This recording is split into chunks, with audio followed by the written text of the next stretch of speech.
Salut Salut, Ludovic. Hello, hello. ça craft? Ça craft à mort. Enfin, c'est pas très craft aujourd'hui le sujet. Ok. Ce que je voulais te proposer, c'est qu'on parle du futur du cocktail. Enfin, ou Hmm. pas, ou peut-être pas le futur. Et on va parler un peu du passé aussi. Ok. Mais sous un angle très particulier, à savoir les machines à cocktail. Et du coup, je me suis amusé à regarder un peu ce qui a existé, ce qui existe, et puis Ouais. voir est-ce que ça nous inspire des réflexions ou pas. Et voilà. Et il y a une toute première machine. Alors, je sais pas si c'est vraiment une machine, mais c'est Pernod Ricard qui a développé ça, je crois, à partir de 2014 et 2017 après, je crois, plus Ouais. officiellement. Un truc qui s'appelait Open, OPN, et qui ressemble à des espèces de cartouches plutôt esthétiquement, je trouve ça très très stylé. C'est Et pas tout mal ça ce côté crème, ouais. ouais. Et du coup, bah, tu as toutes les marques un peu Pernod. Donc, tu vois, tu avais Absolut, tu avais Martel, Beefeater, Ricard, Ballantines. Hmm. Visiblement, ils n'ont pas de triple sec, donc il y avait une cartouche triple sec générique. Mais voilà, un système de cartouches et le tout était lié avec aussi une application. Et de ce que j'ai compris du système, c'était des cartouches donc, que tu pouvais racheter. Tu avais l'application qui pouvait te dire est-ce qu'elles sont presque vides ou pas.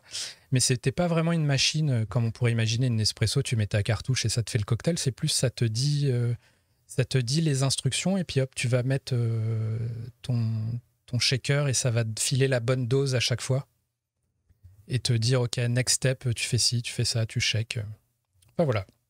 Je comprends pas trop le principe en fait. Là, c'est des cartouches à la suite. Pour moi, on dirait une espèce de bidon comme de cubi comme le vin, mais en mode étroit, tu vois. Voilà, ben en fait, tu vas placer ton shaker sous le petit robinet. Et en fait, le truc est intelligent. Tu vois, il y a une application. Et du coup, ça va te délivrer la bonne dose. Donc, Ah, ok. tu as l'appli, tu choisis une recette de cocktail. L'appli va te dire, OK, il faut 4 centilitres de Absolute Vodka. Tu mets le truc sur Absolute Vodka et ça va te verser les 4 centilitres, j'imagine. En tout cas, c'est ma compréhension du truc. Et Ouais. quand c'est vide, ça te dit... Enfin bref, je pense qu'il y a peut-être un système intelligent qui fait qu'il sait ce que tu as dans le rack et il va aussi te proposer les cocktails qui correspondent. Enfin voilà, c'est plutôt très joli, mais peut-être pas le truc le plus pratique. Mais voilà, a priori, ce projet a été abandonné. Ok. Ensuite, tu as un autre projet, tu as une autre machine là qui s'appelle Drinkworks. Et ça a été fait par. Alors, c'est par AB InBev, donc Budweiser, tout ça, en partenariat avec Keurig Dr Pepper. Donc, Keurig D'accord. qui fait des machines à café, notamment, très connu aux US avec des capsules. Mhm. Et voilà, du coup, visiblement, ils ont fait un partenariat. Ils ont développé une machine du même style, mais pour les cocktails. Donc voilà, tu as un petit réservoir et je crois que là, ça fonctionne simplement avec des cartouches. Tu mets une cartouche de margarita ou je sais pas, et puis hop, ça te verse le truc. Donc ça, pareil, ça date de 2017. Tu as des cartouches, c'est marrant, tu achètes tes trucs fonction des cocktails que tu veux. Euh, et voilà, la machine fait le job après pour toi. Je ne sais pas, j'ai quelques doutes sur la qualité définitive du truc, surtout sans être médisant, mais si c'est un groupe de bière qui est derrière. Euh, C'est vrai. Et bref, ça s'achète mais où? Ça s'achetait sur un site web avec les cartouches aussi sur Internet, etc. je pense, mais je pense qu'il y avait aussi une présence en magasin. Euh, mais voilà, une Ça me dit machine. rien, hein, ce genre de truc. Bon, mais après, c'est ce que je présente globalement, je pense que ça s'adresse beaucoup au marché nord-américain. Ok. Euh, Et donc t'arrives à voilà. voir ce que c'est les capsules? Enfin, quel type de contenant, à quoi ça ressemble? Est-ce que c'est comme une espresso ou est-ce que Je pense que c'est comme c'est des du grosses plastoc? cartouches ouais, de café. En espresso, c'est tout petit, mais tu sais, t'as des cafetières qui ont des trucs plus costauds. Ouais. Euh, mais voilà. Ok. Donc ça date pareil de 2017. Et alors, ce que j'ai appris plus récemment, donc en début d'année, en fait, ils ont annoncé qu'ils abandonnaient le truc. Et ils remboursent tous les gens qui ont une machine, quoi. Donc c'est plutôt... D'accord. donc ils lâchent l'affaire, mais c'est plutôt généreux pour le coup de leur part, puisqu'ils remboursent les machines que les gens avaient achetées, quoi, puisque maintenant, il y C'est y bizarre, aura ça, quand plus... même. Ouais.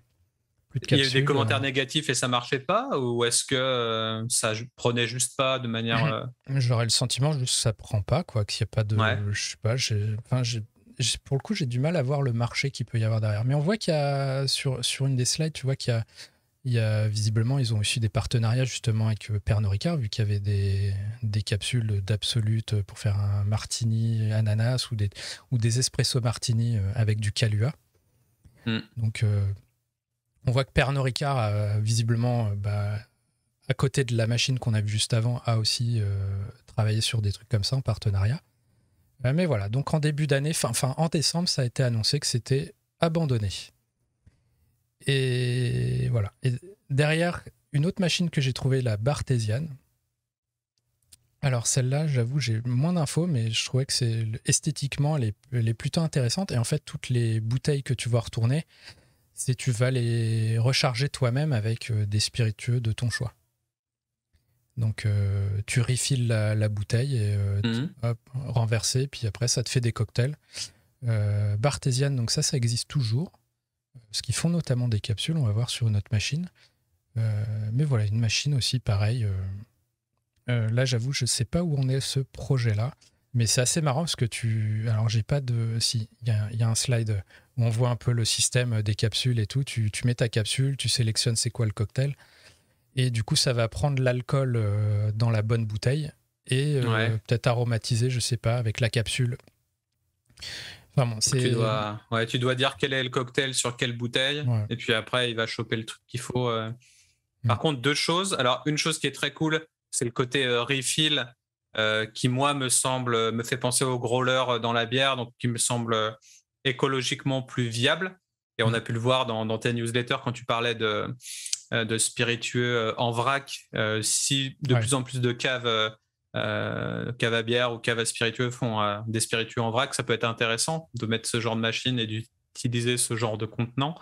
Par contre, comment tu la retournes et comment tu l'ouvres? Il doit y avoir un petit système pour pas en foutre de partout, je suppose. Mais... Donc c'est une bouteille assez standard, c'est simplement que le bouchon, il y a un joint un peu hermétique, donc quand tu la retournes, ça coule pas, mais quand tu vas la plugger dans la machine, là, ça ouvre le truc, quoi, comme tu sais, comme les fontaines à eau finalement. C'est vrai. Je crois que ça marche comme ça, les fontaines à eau. Mais c'est comme tu as un système, je sais pas si tu as déjà vu ça. Pareil, on est un peu dans les nouvelles techno, mais il y a des tireuses à bière où en fait c'est le gobelet qui a un trou au fond et tu vas poser le gobelet sur la machine et ça va la remplir du bas vers le haut. Je sais pas si tu as déjà vu ça. Ah non, j'ai jamais vu ça. Non, ça me dit rien. Mais voilà, c'est un système, je crois, qui est beaucoup promu sur des festivals ou des choses comme ça où faut envoyer, quoi. Ouais. T'as ton gobelet sans doute consigné parce qu'il faut un gobelet spécial pour le coup. Et après, l'avantage, c'est que ça mousse pas, ça fait pas de la mousse comme avec une tireuse. Il y a un barman derrière ou c'est tout automatisé pour le coup?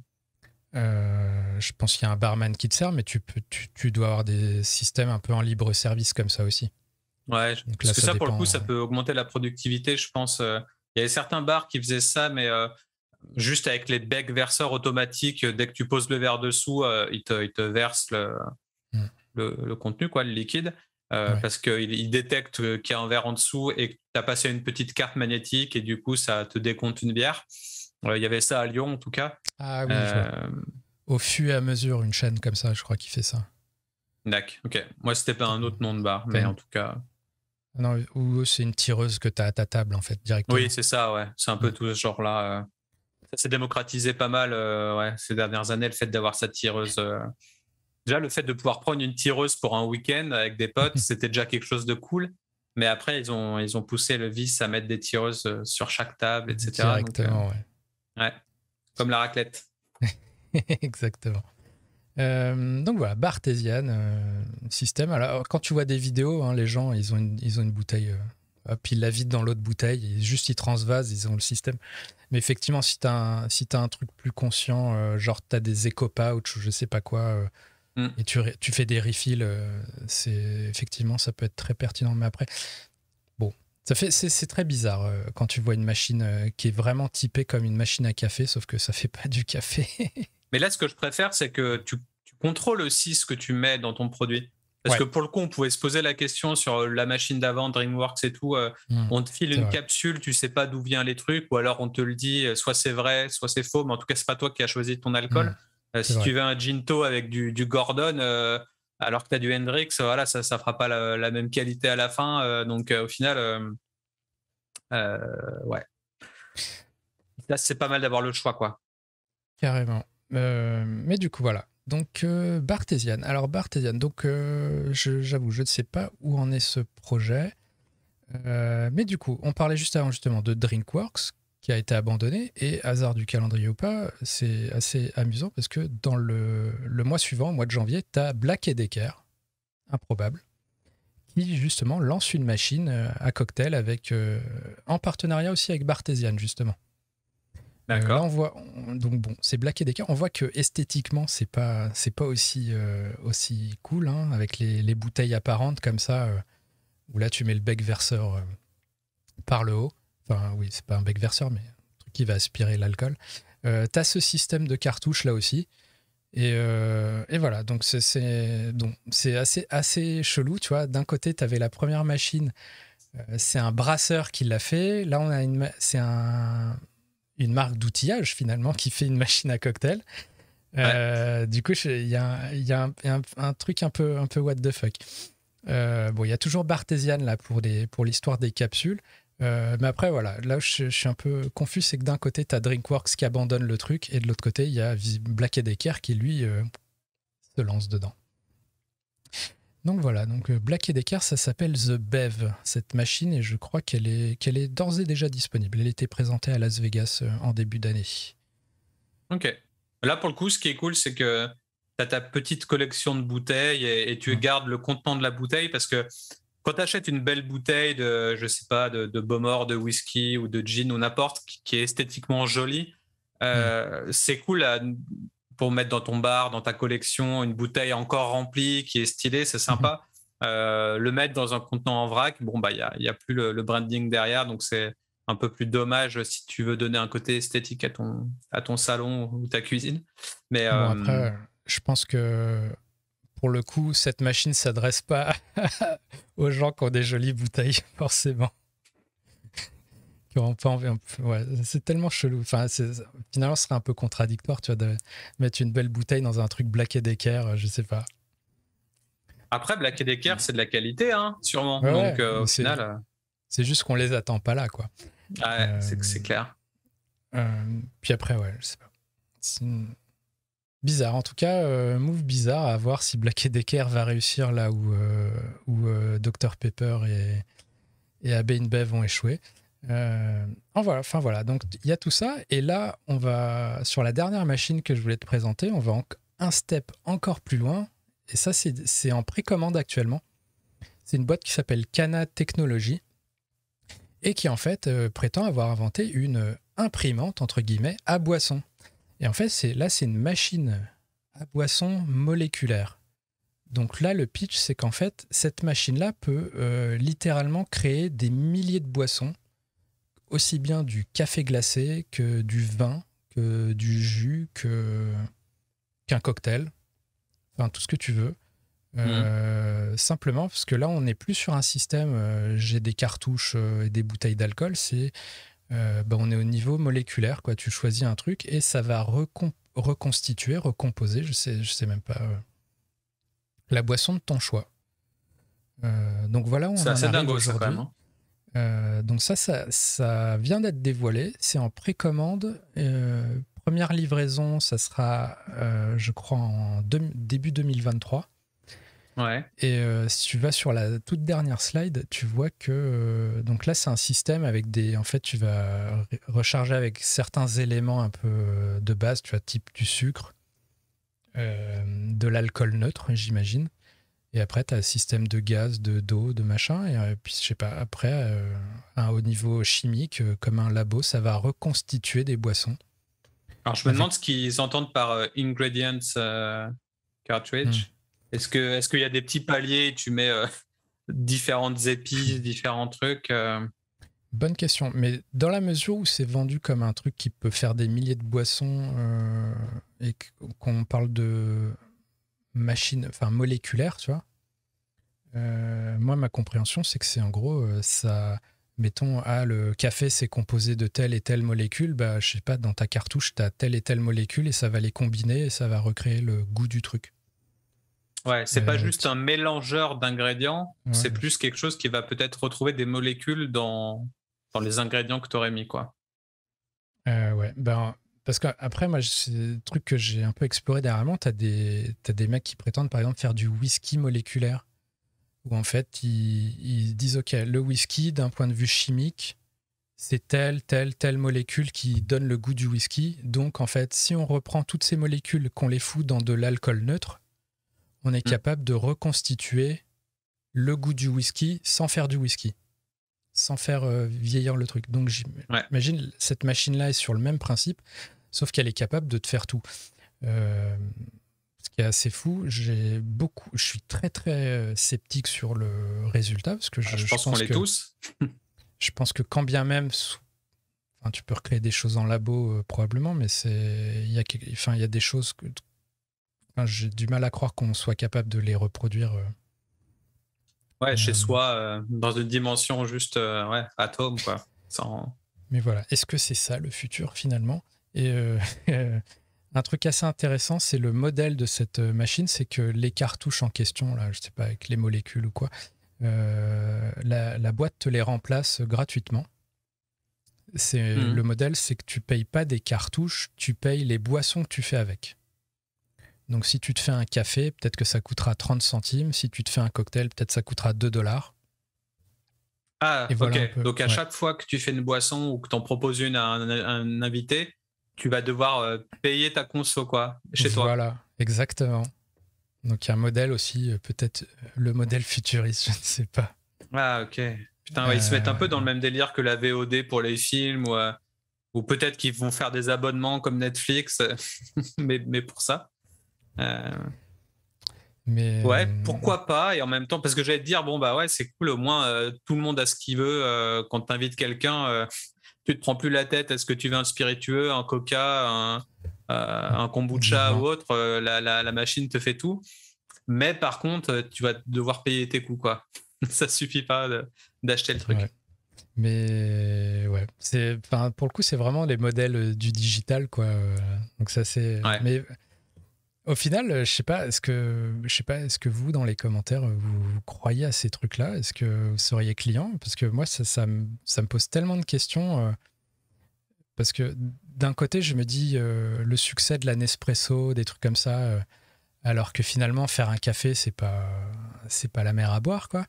Faire un cocktail, c'est plus compliqué. Du coup, pourquoi une machine à cocktail a plus de mal à percer qu'une machine à café, alors que faire du café, c'est simple? Parce que les cafés, c'est à tout moment de la journée, entre guillemets. C'est à la limite de la machine à café, enfin du petit café au taf, etc. Ça passerait moins avec un petit cocktail toutes les heures avec tes collègues. Tu finirais bourré au travail, quoi. C'est ouais. Ça m'interroge pas mal sur pas mal de trucs comme ça. Mais au final, moi, un peu la conclusion que j'aurais de tout ça, c'est que pourquoi on se fait chier avec ça alors qu'on a une catégorie qui se développe aujourd'hui des RTD, justement.